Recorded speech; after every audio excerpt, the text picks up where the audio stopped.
السلام علیکم دوستو، ویڈیو دیکھنے سے پہلے ہمارے اس چینل کو سبسکرائب کر لیں اور نیچے موجود بیل آئیکن کو ضرور کلک کر لیں تاکہ ہماری ویڈیوز باقاعدگی سے آپ کے پاس پہنچتی رہیں۔ اگر ہم نے آج الگ الگ ریاستیں بنانے کے رجحان کو نہ روکا تو ایک دن یہی رجحان اسلام کے زوال کا سبب بنے گا۔ کہنے کو یہ اسلامی ملک ہوں گے، لیکن اپنی بادشاہیاں اور عیش و عشرت قائم رکھنے کے لیے اپنے طاقتور دشمن کے ساتھ سمجھوتے کرتے اور اپنا ایمان نیلام کرتے پھریں گے۔ اپنے طاقتور دشمن کو خوش کرنے کے لیے در پردہ ایک دوسرے کی جڑیں کھوکھلی کرتے رہیں گے۔ ان کا کمزور سا دشمن بھی ان کے لیے طاقتور ہوگا۔ ایک حکمران اپنی پوری رعایا کو بے وقار بنا دے گا۔ ہمیں کوشش کرنی چاہیے کہ قوم کے بکھرے ہوئے شیرازے کو آج ہی سمیٹ لیں۔ میں اب یہ باتیں بار بار اس لیے کر رہا ہوں کہ اپنا نقطہ نظر جو وقت کی ایک ضرورت ہے تمہارے دلوں پر نقش ہو جائے، اور ایسا نہ ہو کہ اپنے کسی ایسے بھائی کو دیکھ کر جو ہمارے مذہب کا دشمن ہو تمہاری تلوار جھک جائے۔ قوم کی مرکزیت اور اتحاد کو ختم کرنے والا بھائی دشمن سے زیادہ خطرناک ہوتا ہے۔ میں تمہیں بتا چکا ہوں کہ ہم تل خالد کے محاصرے کے لیے جا رہے ہیں، اور یہ ہمارا آخری پڑاؤ ہے۔ اس کے آگے تل خالد ہے۔ محاصرے کے لیے میں تم سب کو بتا چکا ہوں کہ کس کس کے دستے ہوں گے۔ محفوظہ میرے ہاتھ میں ہوگا۔ چھاپا مار دستے ٹولیوں میں تقسیم ہو کر ان راستوں کو زد میں لیں گے جن سے صلیبی فوج کے آنے کا خطرہ ہو سکتا ہے، یا آرمینیا کی فوج محاصرہ توڑنے کے لیے آ سکتی ہے۔ جاسوسوں کی اطلاع کے مطابق صلیبی حملے کا خطرہ نہیں، پھر بھی احتیاط لازم ہے۔ ہم آرمینیا پر قبضہ نہیں کرنا چاہتے، ہمیں شاہ آرمینیا سے اپنی شرائط تسلیم کرانی ہے۔ میں تمہیں بتا چکا ہوں کہ عز الدین شاہ آرمینیا کی مدد کا طلبگار ہے۔ ہمیں آرمینیا پر خطرہ بن کر سوار ہو جانا ہے تاکہ شاہ آرمینیا عز الدین کو مدد نہ دے سکے، لیکن میں تمہیں کسی خوش فہمی میں مبتلا نہیں کرنا چاہتا۔ یہ عین ممکن ہے کہ آرمینیا کی فوج اور شہری ہمارا مقابلہ اتنا سخت کریں کہ ہمیں پسپا ہونا پڑے۔ اس صورت میں عز الدین بھی ہم پر حملہ کر سکتا ہے، اور حلب کا والی حماد الدین بھی۔ ہمیں گرتا دیکھ کر چھوٹے چھوٹے عمرا بھی ہمیں گھوڑوں تلے روندیں گے۔ ان نتائج اور خطروں کو سامنے رکھ کر ہمیں لڑنا ہے۔ میں تمہیں نقشہ دکھا چکا ہوں، کسی کے دل میں کوئی شک ہو تو رفع کر لو۔ یہ محاصرہ اور حملہ ہمیں اتنی بڑی مشکل میں ڈال سکتا ہے کہ ہم شکست بھی کھا سکتے ہیں۔ رات کا پہلا پہر تھا جب سلطان صلاح الدین ایوبی اس آخری پڑاؤ میں اپنے سالاروں کو اپنی پہلے سے دی ہوئی ہدایات یاد دلا رہے تھے۔ ان کے سامنے نقشہ پڑا تھا۔ دربان نے خیمے میں آ کر ان کے کان میں کچھ کہا۔ سلطان ایوبی نے کہا، فوراً اندر بھیج دو۔ دربان نے خیمے کا پردہ اٹھایا اور سر سے اشارہ کیا۔ فہد خیمے میں داخل ہوا۔ اس نے موصل سے یہاں تک کہیں رکے بغیر مسافت طے کی تھی۔ اس کا چہرہ اترا ہوا تھا، ہونٹ خشک تھے اور آنکھیں بند ہوئی جا رہی تھیں۔ جاسوسی اور سراغ رسانی کے محکمے کا سربراہ حسن بن عبداللہ خیمے میں موجود تھا۔ معلوم ہوتا ہے تم نے آرام کیے بغیر سفر کیا ہے، سلطان ایوبی نے فہد سے کہا۔ بیٹھ جاؤ، دربان کو آواز دے کر کہا۔ اس کے لیے کھانا یہیں لے آؤ۔ خبر ایسی تھی کہ آرام کی مہلت حاصل کرنا گناہ معلوم ہوتا تھا۔ فہد نے اکھڑی ہوئی سانسوں سے کہا، میرا گھوڑا شاید زندہ نہ رہ سکے۔ کیا خبر ہے؟ شاہ آرمینیا اپنی دارالحکومت میں نہیں، فہد نے کہا۔ وہ ہرزم میں خیمہ زن ہے۔ عز الدین اسے ملنے ہرزم جا رہا ہے۔ ظاہر ہے کہ یہ ہماری فوج کے خلاف معاہدہ ہوگا۔ شاہ آرمینیا کے ساتھ اپنی فوج کے بھی 2 دستے ہوں گے، اور عز الدین بھی اپنی فوج کے 2-3 دستے اپنے ساتھ لایا ہے۔ یہ بادشاہ شاہی شان و شوکت سے ایک جگہ اکٹھے ہو رہے ہیں۔ سلطان ایوبی نے مسکرا کر کہا، پھر پوچھا، موصل میں صلیبیوں کے کیا رنگ ڈھنگ ہیں؟ صلیبی ٹھنڈے ٹھنڈے سے معلوم ہوتے ہیں، فہد نے جواب دیا۔ ان کے ذخیرے کی تباہی کی اطلاع آپ کو مل چکی ہے۔ ہم نے وہاں کے لوگوں کے دلوں سے پہلے درویش کا وہم اور فریب نکال دیا ہے۔ شاہ آرمینیا اور عز الدین کی ہرزم میں ملاقات کے متعلق تمہیں کہاں سے اطلاع ملی ہے؟ سلطان ایوبی نے پوچھا۔ میں کیسے یقین کر لوں کہ یہ اطلاع صحیح ہے؟ رضی خاتون کی اطلاع غلط نہیں ہو سکتی، فہد نے کہا۔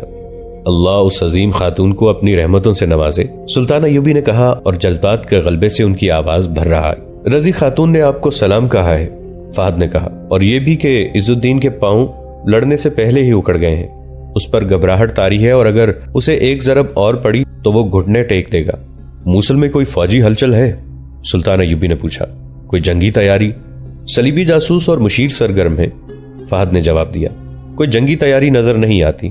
عز الدین صلیبیوں سے جس قسم کی اعانت مانگ رہا ہے وہ آپ کو اچھی طرح معلوم ہے۔ شہر میں ہمارے آدمی پوری کامیابی سے اپنا کام کر رہے ہیں، اور رضی خاتون اور ان کی بیٹی شمس النساء کی کوششوں سے قلعے اور محل کے اندر کا ہر گوشہ اور ہر راز ہماری نظر میں ہے۔ صد آفرین میرے دوست، سلطان ایوبی نے اٹھ کر اس کے گال کو تھپکایا اور کہا، تمہیں معلوم نہیں کہ تم جو اطلاع لائے ہو وہ کتنی کارآمد اور قیمتی ہے۔ مجھے امید ہے کہ نوجوانوں کا اب اتنا خون خرابہ نہیں ہوگا جتنا محاصرے اور حملے میں ہوتا۔ انہوں نے سالاروں سے مخاطب ہو کر کہا، اب ہم تل خالد کا محاصرہ نہیں کریں گے، فوج ادھر ہی جائے گی۔ چھاپا ماروں کا صرف ایک دستہ میرے ساتھ ہرزم کی سمت جائے گا۔ ہرزم ایک خوبصورت جگہ تھی، ہر طرف سبززار چشمے اور ہرے بھرے درخت تھے، ہریالی سے ڈھکی ہوئی چٹانیں بھی تھیں۔ اس خطے کو قدرت نے تو حسن دیا ہی تھا، آرمینیا کے بادشاہ نے اسے آ کر جنت ارض بنا دیا۔ شامیانوں اور قناتوں نے محل کا منظر بنا دیا، ان کے اندر رنگین روشنیوں والے فانوس لٹکائے گئے تھے، 6 گھوڑوں کی بگیاں بھی تھیں اور محافظ دستے کے سوار اور گھوڑے طلسماتی سی شان کے حامل تھے۔ رقص و سرود کا خاص انتظام تھا، آرمینیا کی سب سے زیادہ حسین اور ناچنے والی لڑکیاں ساتھ لائی گئی تھیں۔ حرم کی منتخب لڑکیوں کے خیمے الگ تھے۔ شاہ آرمینیا نے مروین کے امیر کو بھی وہاں مدعو کیا تھا۔ مروین ہرزم کے قریب ہی ایک علاقہ تھا جس کا امیر قطب الدین غازی تھا۔ مروین اس کی جاگیر تھی۔ شامیانوں، قناتوں اور خیموں سے کچھ دور شاہ آرمینیا کے 2 دستے فوج خیمہ زن تھی۔ شاہ آرمینیا امیر سروین کے ساتھ 2-3 روز شکار کھیلتا رہا، پھر ایک روز والی موصل عز الدین آ گیا، اس کے ساتھ بھی اپنی فوج کے 2 منتخب دستے تھے۔ رات کو رقص و سرود کی محفل جمی، شراب کی سراہیاں خالی ہوئیں۔ عورت اور شراب نے وہ کیفیت پیدا کر دی کہ یہ مسلمان حکمران ان کے امراء، وزراء اور سالار قبلہ اول کے ساتھ خانہ کعبہ کو بھی بھول گئے۔ رات عیش و عشرت میں گزار کر وہ سارا دن گہری نیند سوئے رہے۔ اس رات جب وہ شراب اور عورت کے نشے میں مخملی قالینوں پر رنگین فانوسوں کے نیچے بدمست ہو رہے تھے، اس رات سلطان صلاح الدین ایوبی وہاں سے 2-2.5 میل دور چھاپا ماروں کے ایک دستے کے ساتھ پتریلی زمین پر سوئے ہوئے تھے۔ انہوں نے چھوٹا سا سفری خیمہ ساتھ رکھا تھا تاکہ نصب کرنے اور گاڑنے میں زیادہ وقت صرف نہ ہو۔ وہ یہاں سلطان نہیں، چھاپا مار بن کے آئے تھے۔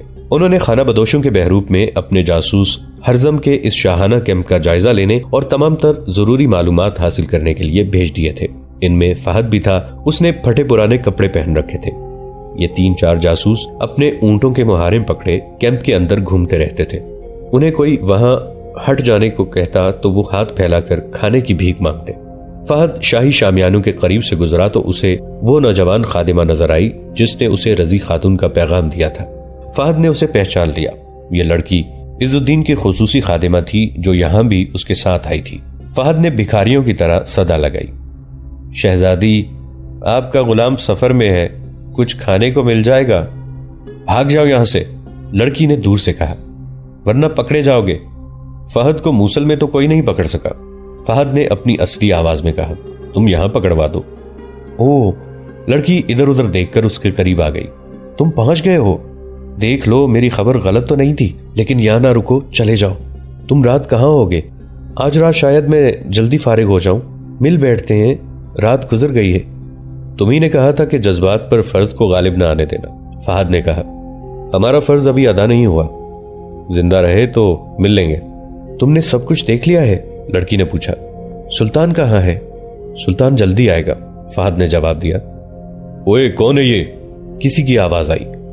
ہٹاؤ اس بدبخت کو یہاں سے۔ لڑکی فہد کو ڈانٹنے لگی اور فہد وہاں سے چلا گیا۔ لڑکی ایک خیمے کی اوٹ سے اسے جاتا دیکھتی رہی۔ اس خیال سے اس کے آنسو نکل آئے کہ فہد کا فرض کیسا اذیت ناک ہے اور کتنا خطرناک۔ وہ اس خوبرو اور تنومند جوان کو دل و جان سے چاہتی تھی، مگر وہ چوری چھپے ملتے تھے تو اپنے جذبات کی کم اور فرائض کی زیادہ باتیں کرتے تھے۔ کئی معرکے جو ان کی فوج نے جیتے تھے وہ فہد اور اس لڑکی جیسے جاسوسوں کی بدولت جیتے تھے۔ یہ دشمن کے گھر میں رہ کر زمین دوز مارکا لڑتے تھے۔ ان کی جان ہر لمحہ موت کے منہ میں رہتی تھی۔ اس نوجوان اور حسین خادمہ کے جذبات ابل آئے۔ اگر اس کا فرض راستے میں حائل نہ ہوتا تو وہ فہد کو یوں مارا مارا پھرنے نہ دیتی۔ وہ جانتی تھی کہ فہد انہی پتریلی وادیوں میں کہیں سو جاتا ہوگا۔ ہم خدا کے حضور ملیں گے، لڑکی نے اپنے آپ سے کہا اور اپنے کام کو چلی گئی۔ رات کا پہلا پہر تھا۔ آج رات ہرزم کے شاہی کیمپ میں کوئی گانا بجانا نہیں تھا، خاموشی طاری تھی۔ شاہ آرمینیا کے شامیانے میں اس کے پاس عز الدین اور امیر مروین قطب الدین غازی بیٹھے تھے۔ عز الدین کہہ رہا تھا، اس میں کسی شک کی کوئی گنجائش نہیں رہی کہ صلاح الدین اپنی سلطنت وسیع کر رہا ہے۔ اگر ہم اس کے اتحادی بن جائیں تو وہ ہمیں اپنا امیر بنا کر رکھے گا، ہم خود مختار نہیں ہوں گے۔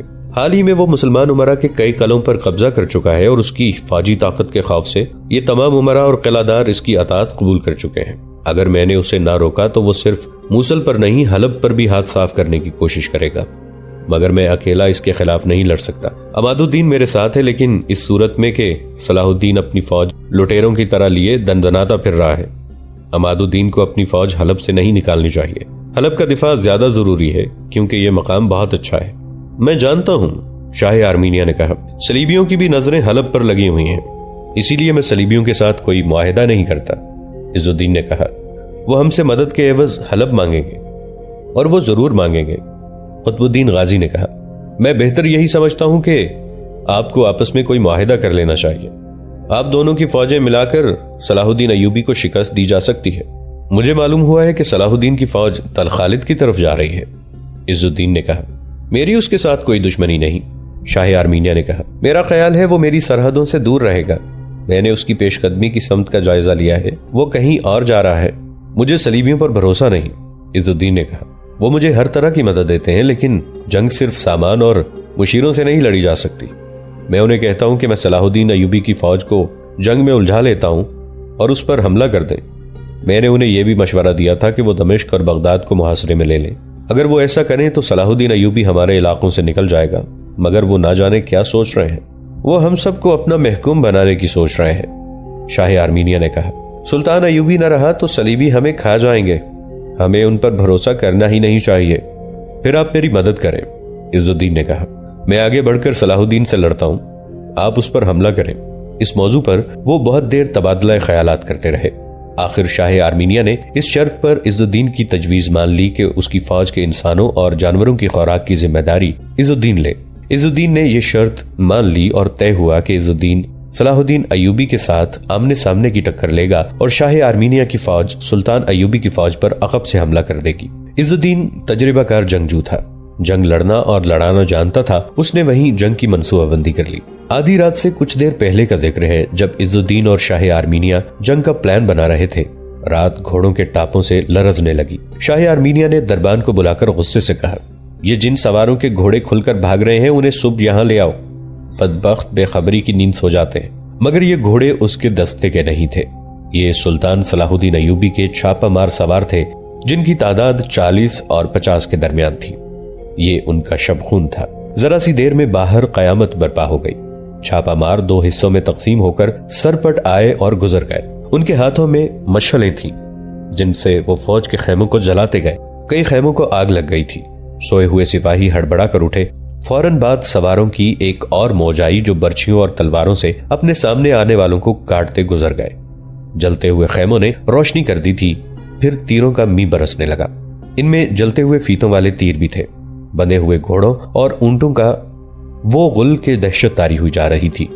زخمیوں کی چیخو پکار قیامت خیز تھی۔ پھر جانوروں کے رستے کھل گئے۔ گھوڑے اور اونٹ ڈر کر ادھر ادھر بھاگنے دوڑنے لگے۔ اس اگل گباڑے اور چیخو پکار میں کیمپ کے ارد گرد سے بلند آوازیں سنائی دے رہی تھیں۔ ہتھیار ڈال دو، عز الدین ہمارے سامنے آ جاؤ، شاہ آرمینیہ تل خالد ہمارے محاصرے میں ہے۔ ان میں سے کوئی بھی سامنے نہ آیا۔ عز الدین نے اپنے ایک وفادار کماندار سے کہا کہ وہ اسے گھوڑا لا دے۔ بڑی مشکل سے اسے گھوڑا لا کر دیا گیا۔ وہ سوار ہوا اور افراتفری کے اس قیامت خیز عالم میں نکل گیا۔ اس نے اپنے دستوں کی، اپنے ذاتی عملے کی اور اپنے ساتھ جو لڑکیاں لایا تھا ان کی پرواہ نہ کی اور جان بچا کر بھاگ گیا۔ اس دور کا ایک وقائے نگار اسد الاسدی لکھتا ہے کہ سلطان ایوبی گھیرا تنگ کر کے ان حکمرانوں کو گرفتار کرنا چاہتے تھے، لیکن انہوں نے مصلحتاً ایسا اقدام نہ کیا۔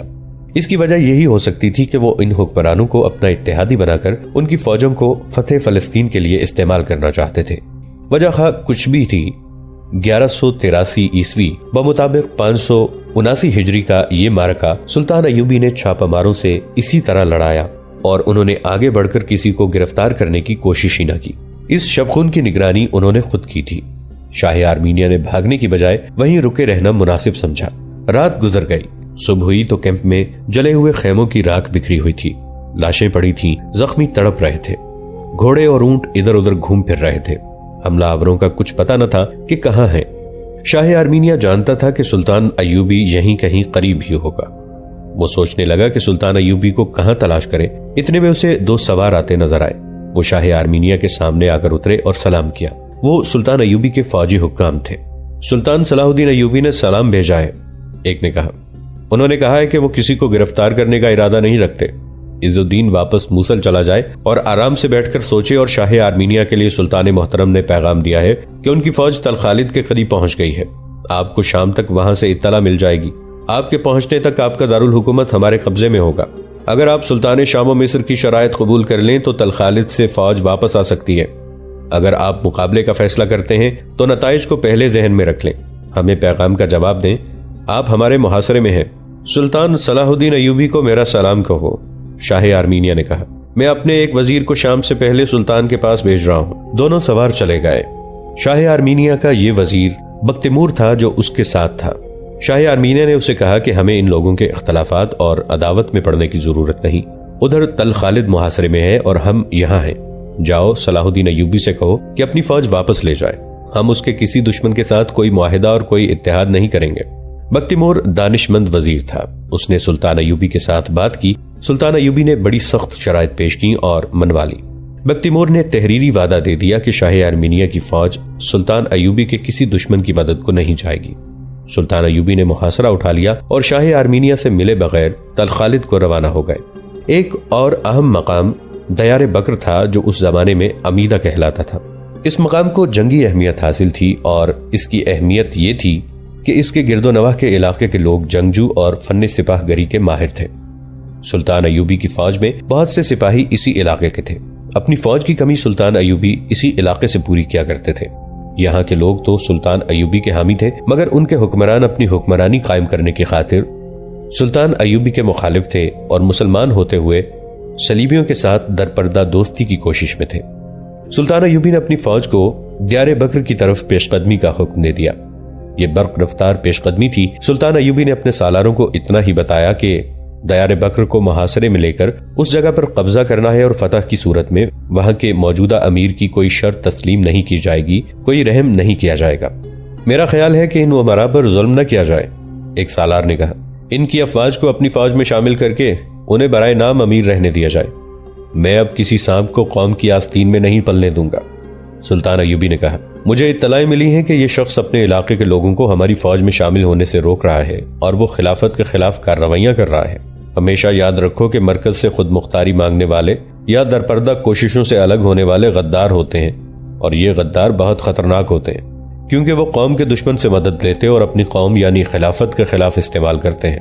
میں ایسے لوگوں کا سر کچل دینا چاہتا ہوں تاکہ جب آپ کا اصل دشمن یعنی صلیبی آپ کے سامنے آئے تو آپ کی پیٹھ پیچھے سے کوئی وار کرنے والا نہ ہو اور کوئی سانپ زمین سے نکل کر آپ کو ڈنک نہ مار سکے۔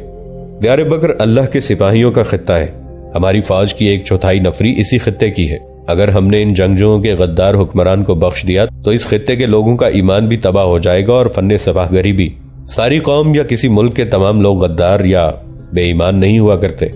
حکمران اگر ایمان فروش ہو تو قوم کے گوہر ختم ہو جاتے ہیں، اچھی بھلی قومیں بے وقار ہو جاتی ہیں، جذبے مر جاتے ہیں اور پھر قومیں آزاد قوموں کی طرح زندہ نہیں رہتی۔ ہمیں اپنے اس قسم کے حکمرانوں کو ختم کرنا ہے اور سلطنت اسلامیہ کا ایک مرکز بنانا ہے۔ آپ نے دیکھا ہے کہ خلافت بغداد مفلوج ہو کر رہ گئی ہے۔ اگر خلافت کا حکم چلتا تو ہمیں فوج کشی نہ کرنی پڑتی۔ یہ فوج کا فرض ہے کہ ملک کے اندر انتشار کو اور نااہل اور ایمان فروش حکمرانوں کو ختم کر دے۔ میں پھر وہی الفاظ دہراتا ہوں کہ تاریخ یہی کہے گی کہ 6 صدی ہجری کی فوج نکمی تھی جس نے نہ خلافت کا وقار بحال کیا نہ دشمن کو للکارا۔ دیار بکر کا محاصرہ اتنی تیزی سے ہوا کہ اندر والوں کو مزاحمت کی مہلت نہ ملی۔ سلطان ایوبی نے ہدایت دی تھی کہ شہریوں کا نقصان کم سے کم ہو۔ اندر اپنے جاسوس موجود تھے اور سلطان ایوبی خود بھی شہر سے اور نگران کے محل اور ہیڈ کوارٹر سے واقف تھے، اس لیے منجنیقوں سے جو پتھر اور آتش کی سیال کی جو ہانڈیاں پھینکی گئیں وہ سرکاری عمارتوں پر پھینکی گئیں۔ باہر سے اعلان کیے گئے کہ امیر ہتھیار ڈال کر باہر آ جائے، لیکن قلعے کی دیواروں پر کھڑے امیر نے جوابی اعلان کیا کہ ہتھیار نہیں ڈالے جائیں گے، لڑو اور شہر لے لو۔ دیار بکر کی فوج نے جم کر مقابلہ کیا۔ سلطان ایوبی محاصروں کا ماہر تھے، لیکن انہوں نے مزاحمت دیکھی تو سمجھ گئے کہ یہ محاصرہ طول پکڑے گا اور اس کے لیے کچھ زیادہ ہی قربانی دینی پڑے گی۔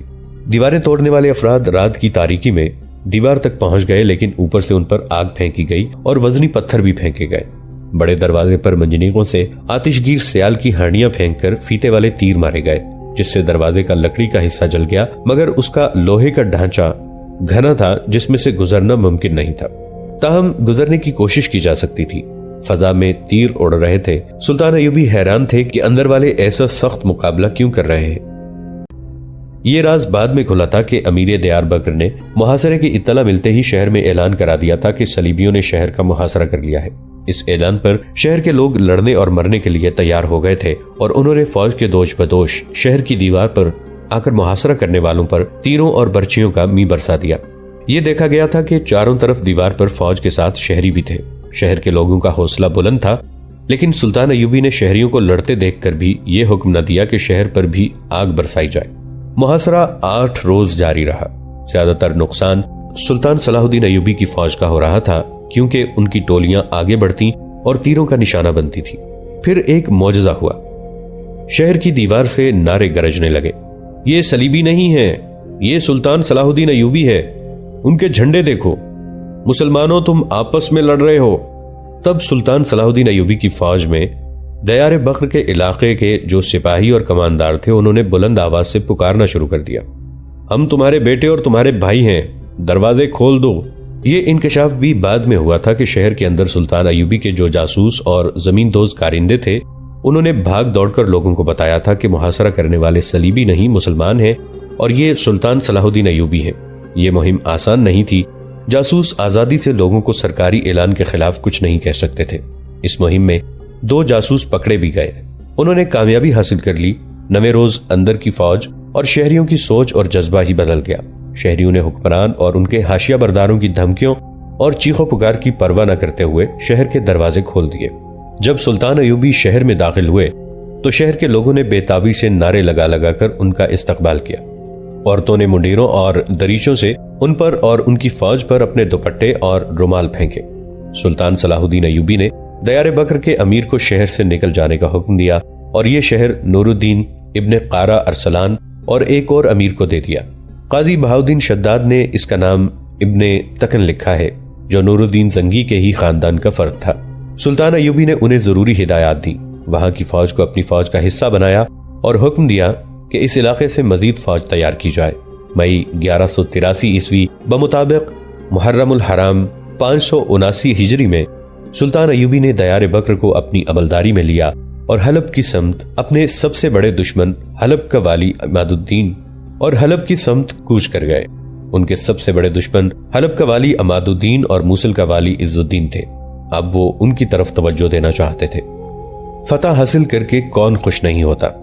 سلطان صلاح الدین ایوبی کو کسی معرکے، محاصرے یا بڑی جنگ میں فتح ہوتی تھی تو ان کے چہرے پر نورانی سی رونق آ جاتی تھی۔ ان کی فوج جشن مناتی، سپاہی رقص کرتے، گاتے اور رات کو سوتے تھے۔ بکرے، دمبے اور اونٹ ذبح ہوتے، سپاہی خود پکاتے اور سلطان ایوبی ان کے لیے مشروبات کے مٹکے کھول دیا کرتے۔ مگر 1183 عیسوی 579 ہجری کے دوران ان کے چہرے پر رونق نہیں تھی، نہ ہی ان کی فوج جشن منا رہی تھی، حالانکہ انہوں نے 1 سال کے عرصے میں متعدد قلعے سر کیے اور شاہ آرمینیا جیسے طاقتور حکمران سے عہد نامے پر دستخط کرا کے اس سے اپنی شرائط منوا لی تھی۔ مورخوں نے اس دور کو سلطان ایوبی کی فتوحات کا دور کہا ہے، مگر ان کی جذباتی کیفیت یہ تھی جیسے ہر فتح کے بعد ان کے چہرے پر بڑھاپے کی ایک لکیر کا اضافہ ہو گیا ہو۔ یہ لکیریں بڑھاپے اور اداسی کی تھیں۔ وہ ان میں سے ایک فتح اور کسی ایک کامیابی پر خوش نہ تھے۔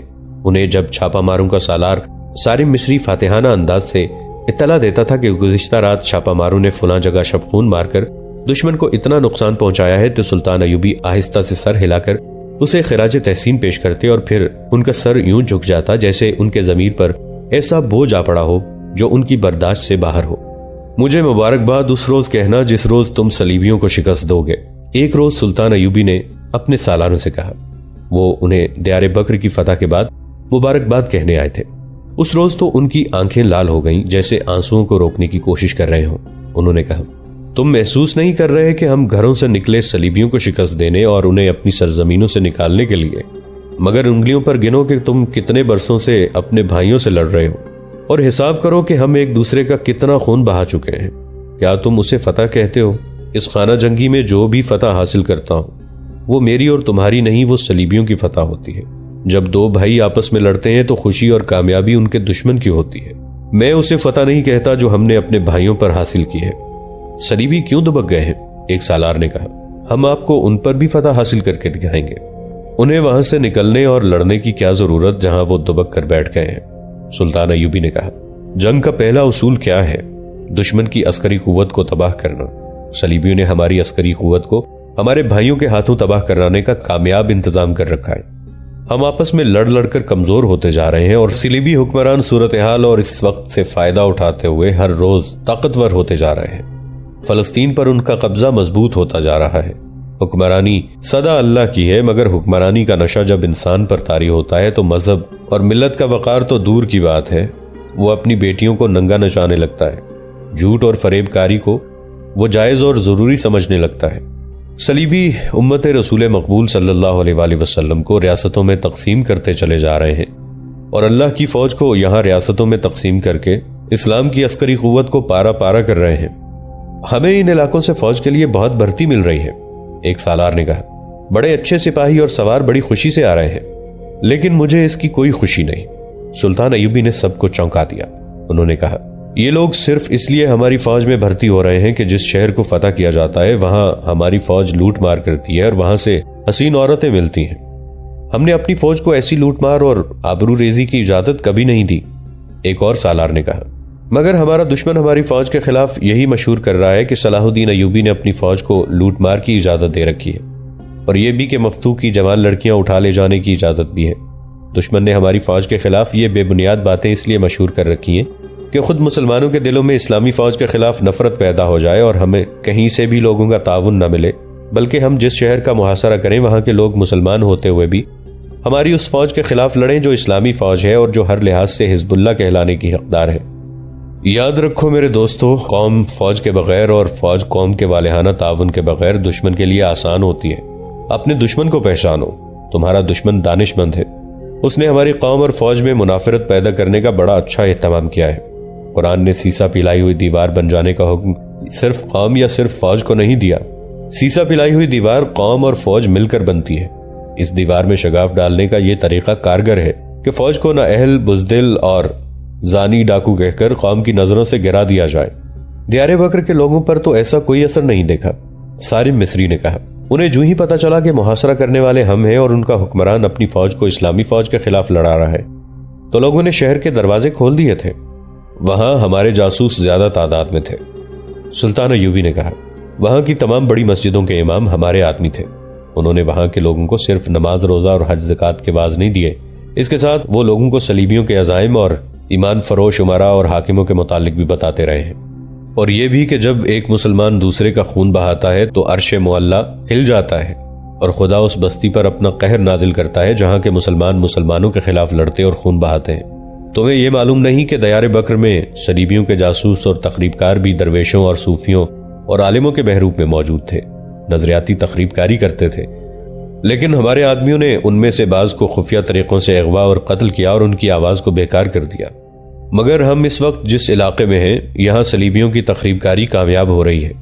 یہ جو سپاہی اور سوار لوٹ مار کے لالچ سے بھرتی ہو رہے ہیں، کیا یہ پوری فوج کو خراب نہیں کریں گے؟ سالار نے پوچھا۔ تم نے دیکھا نہیں کہ انہیں کس قسم کی تربیت دی جا رہی ہے؟ سلطان ایوبی نے کہا۔ میں نے انہیں جنگی تربیت اور جنگی مشقوں کا جو نیا طریقہ بتایا ہے وہ انہیں صحیح سوچ میں لے آئے گا۔ میں فوج میں ان کی تقسیم اچھے طریقے سے کر رہا ہوں کہ یہ فوج پر نہیں بلکہ فوج ان پر اثر انداز ہوگی۔ تم بہت جلد میرا یہ تحریری حکم بھی دیکھ لو گے کہ مفتوحہ علاقے میں اپنا کوئی سپاہی لوٹ مار کرتا یا کسی عورت پر ہاتھ ڈالتا دیکھا گیا تو اسے تیر کا نشانہ بنا دیا جائے یا قریب جا کر اس کی گردن اڑا دی جائے۔ دشمن کے بے بنیاد الزامات کو غلط ثابت کرنے کا یہی ایک طریقہ ہے کہ فوج اپنے کردار سے مفتوح لوگوں پر اور اپنی قوم پر بھی دل مو لینے والے اثر پیدا کرے۔ مجھے یہی خطرہ نظر آ رہا ہے کہ صلیبی اور یہودی ہر دور میں اسلام کی فوج اور قوم کے درمیان منافرت پیدا کرنے کی کوشش کرتے رہیں گے۔ قوم کی کردار کشی الگ اور فوج کی الگ کریں گے۔ اس طرح دونوں کا ایمان اور قومی جذبہ برباد کر کے انہیں ایک دوسرے کا دشمن بنائے رکھیں گے۔ یہ کام وہ مسلمانوں کے ہاتھوں کرائیں گے۔ سلطان صلاح الدین ایوبی دریائے فرات کے کنارے خیمہ زن تھے۔ انہوں نے کئی ایک چھوٹی مسلمان ریاستوں کے حکمرانوں کو مطیع بنا لیا اور متعدد قلعوں پر قبضہ کر لیا تھا۔ یہ وہ مسلمان حکمران تھے جو درپردہ صلیبیوں کے دوست اور صلاح الدین ایوبی کی مخالفت میں تھے۔ سلطان ایوبی کی منزل بیت المقدس تھی جس پر صلیبیوں نے قبضہ کر کے اسے یروشلم کا نام دے رکھا تھا، مگر اپنے مسلمان حکمران اور امراء سلطان ایوبی کے راستے میں حائل ہو گئے تھے۔ سلطان ایوبی فوج کو چند دن آرام دینے کے لیے فرات کے کنارے رک گئے تھے۔